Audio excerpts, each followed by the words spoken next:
Bom dia a todos! Graça e paz do Senhor Jesus seja com todos nós. Uma ótima segunda-feira para todos. Hoje é dia 29 de maio de 2023. Seja muito bem-vindo ao nosso devocional de hoje. E nesta semana, aliás, hoje já começando, mas durante toda essa semana, a gente vai dar uma paradinha ali no livro de Esdras.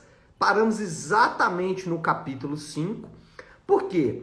No capítulo 5 de Esdras tem ali uma grande discussão política, social, étnica e, claro, também espiritual, também religiosa. Será que o povo pode continuar a reconstrução do Templo de Jerusalém? Alguns indivíduos ali mal intencionados, eles estão tentando barrar a construção do templo. E aí nós temos dois profetas que escreveram nesse período, onde houve essa grande discussão, que são exatamente Ageu e Zacarias. E esses dois profetas foram fundamentais para desafiar o povo a continuar a construção, mesmo com as investidas contrárias aí desses indivíduos que não queriam que a nação de Israel regressasse ali a uma certa autonomia, especialmente do ponto de vista da religião. Então, por isso vamos dar uma paradinha em Esdras, vamos fazer Ageu e Zacarias essa semana, e aí semana que vem a gente retorna para Esdras para perceber quais foram as repercussões da profecia, tanto de Ageu como de Zacarias. E nesta segunda nós vamos meditar no livro do profeta Ageu, e o tema do devocional de hoje é a aliança de Deus. E eu quero já ler o texto aqui, para a gente poder entrar então na conversa sobre a profecia de Ageu. O texto está em Ageu capítulo 2, versículo de número 5, que diz assim, Ageu 2:5. Esta é a aliança que fiz com vocês quando vocês saíram do Egito. Olha só, o meu espírito está entre vocês, não tenham medo. Então olha só, Deus, ele reafirma aqui para o povo de Israel que ele tinha uma aliança com esse povo. E essa aliança tinha uma característica própria. O Espírito de Deus está entre eles, por isso eles não precisavam ter medo. Lembra aqui do contexto? Qual era o contexto? Bom, havia uma necessidade da reconstrução do templo, alguns indivíduos se opuseram a isso, e aí o que Deus está fazendo aqui é afirmar que, primeiro, ele tem uma aliança e essa aliança tem uma característica. O livro de Ageu, ele tem 4 profecias para os israelitas. Eu não vou entrar aqui nos detalhes por causa do nosso tempo, mas elas estão divididas aí em todos os capítulos. Os 2 capítulos de Ageu têm 4 profecias. Todas as 4 profecias têm 2 temas específicos interligados: o templo e a aliança.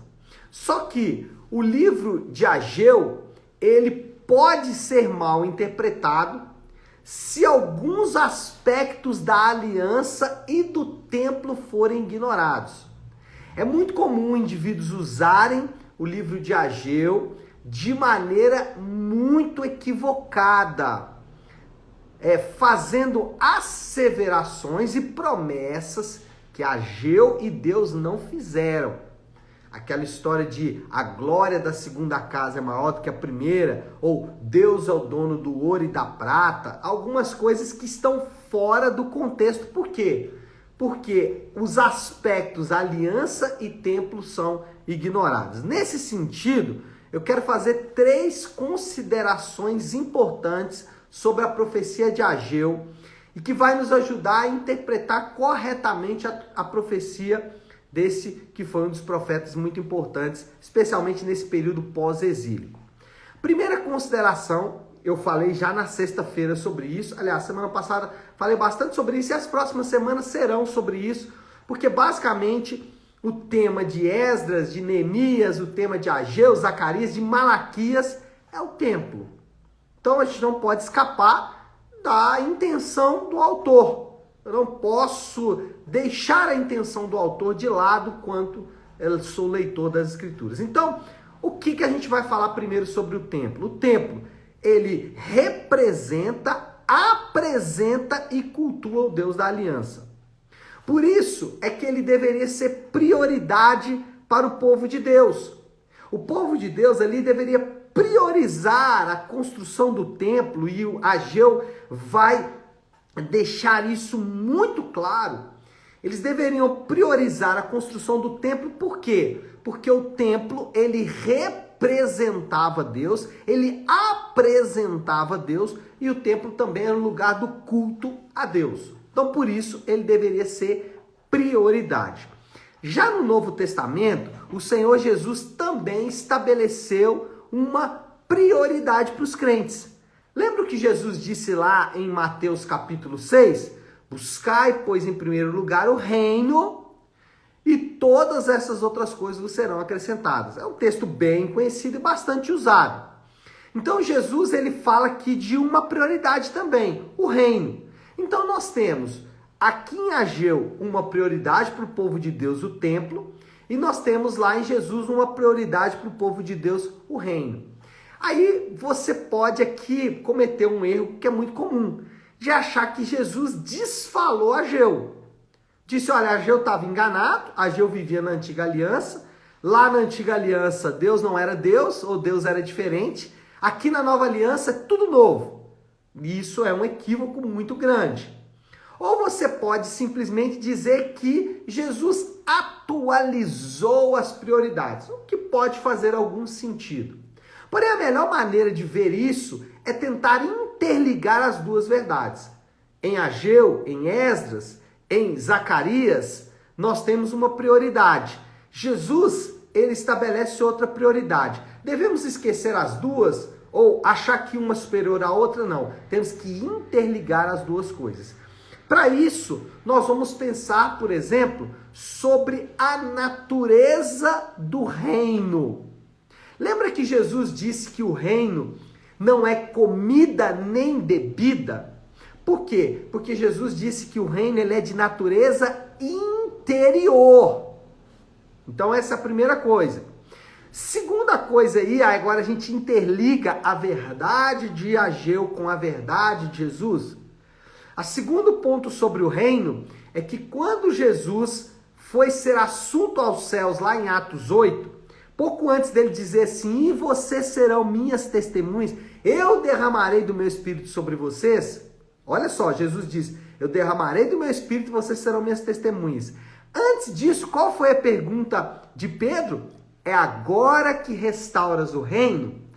Percebe que a restauração do reino está envolvida com a representação do reino. Qual era a representação do reino de Deus na antiga aliança? O templo. Qual é a representação de Deus na nova aliança? A igreja. Preste atenção.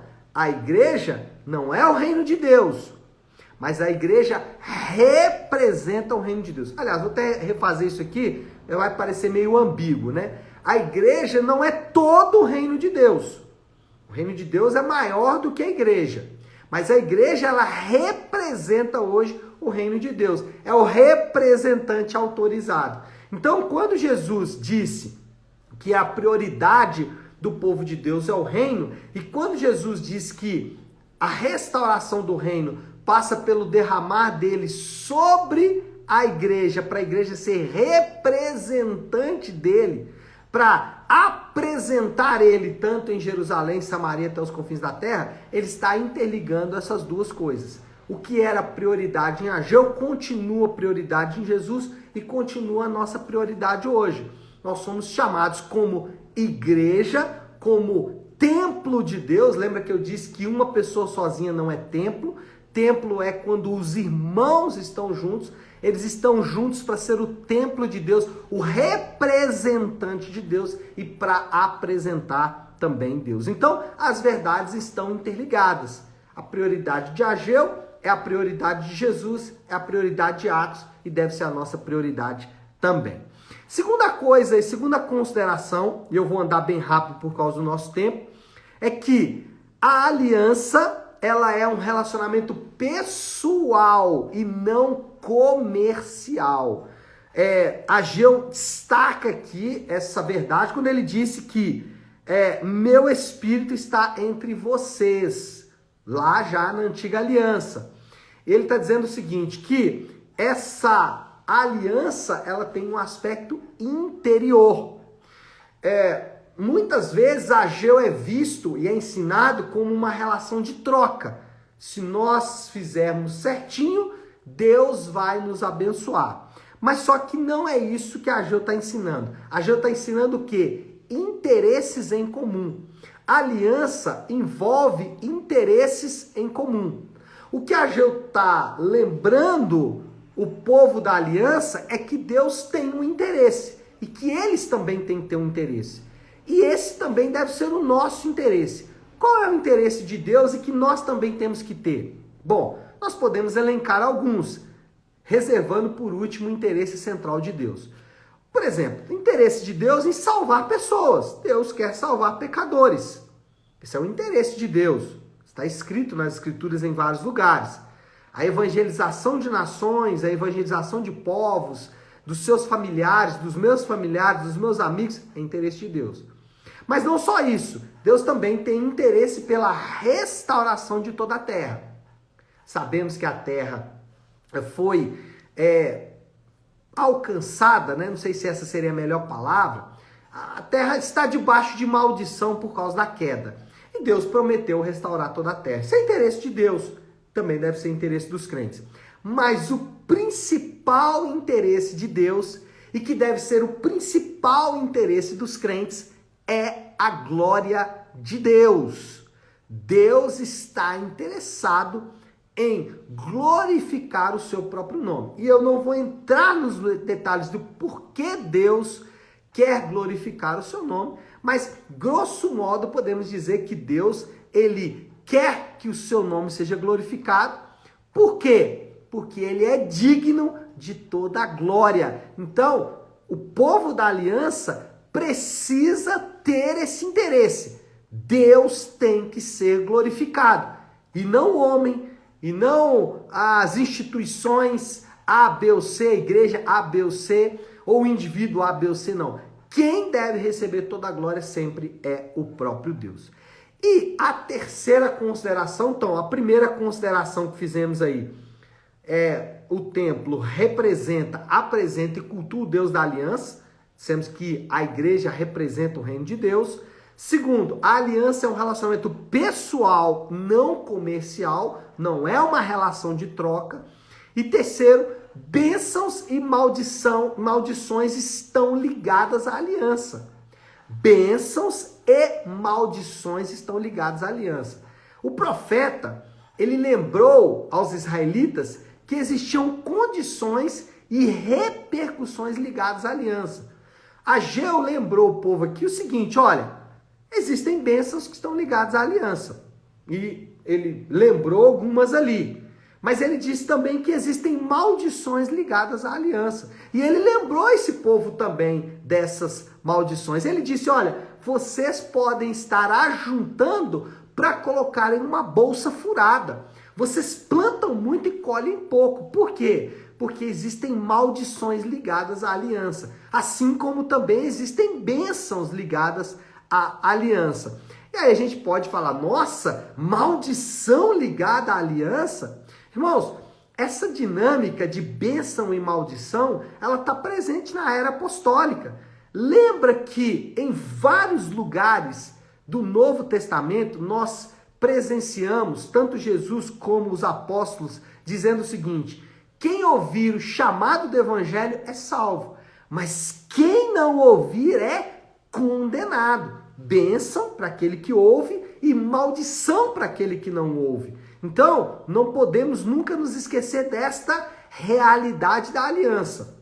Bênção e maldição estão sempre envolvidas. Não em uma relação de troca, mas em uma relação pessoal. Mas está envolvido bênçãos e maldições. Bom, moral da história aí, já para a gente caminhando para concluir o nosso devocional. Qual é a moral da história? O povo de Deus é o povo da aliança.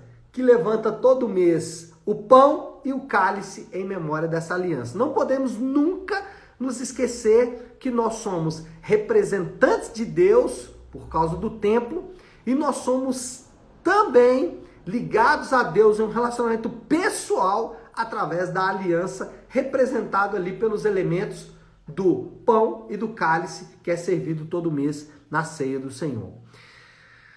Desafios do Léo aí para esta segunda-feira, qual a aplicação final que a gente pode levar desse devocional de hoje? Eu creio que aqui a gente pode pensar em duas aplicações distintas. Primeira aplicação é para aqueles que estão na aliança. Se você está me assistindo, me ouvindo e vendo esse devocional e você já faz parte da aliança, o desafio nosso é viver como pessoas da aliança. E aí, eu não vou ter tempo para entrar aqui, mas lembrando sempre que como templo nós somos representantes, nós apresentamos e nós cultuamos o Deus da aliança.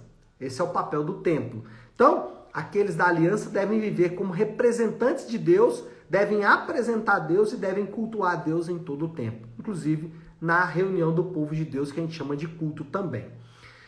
Os crentes são chamados a se reunir semanalmente em glória ao nosso Deus, e isso não pode ser negociado em hipótese alguma. Então isso é a aplicação para aqueles que são da aliança. Nós somos representantes do Deus da aliança.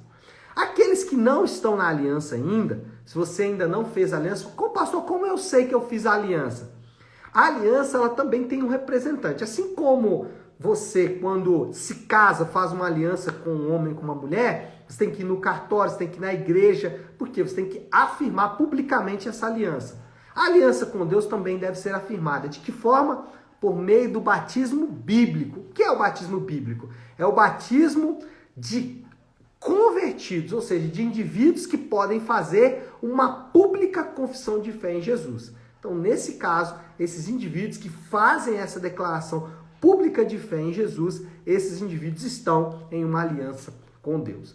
Tá certo, meu povo? Misericórdia! Já tem quase 20 minutos que eu estou falando aqui desbragadamente. Então vamos parar de falar, vamos orar, vamos encerrar logo o devocional, porque o tempo urge, né? Então se você puder ir, pare um instante o que você está fazendo e vamos juntos buscar a Deus em oração. E como eu gosto de fazer toda segunda-feira, eu gosto de iniciar a nossa semana de devocionais com oração que o Senhor nos ensinou, com a oração do Pai Nosso. Pai nosso que estás nos céus, santificado seja o teu nome. Venha o teu reino, seja feita a tua vontade, assim na terra como no céu. Dá-nos hoje o nosso pão de cada dia. Perdoa as nossas dívidas, assim como perdoamos aos nossos devedores. E não nos deixes cair em tentação, mas livra-nos do mal, porque teu é o reino, o poder e a glória para sempre. Amém. Amém, meu povo? Bom, então é isso. Nós vamos ficando por aqui. Que Deus te abençoe. Uma ótima, uma excelente segunda-feira para todos. Fiquem com Deus.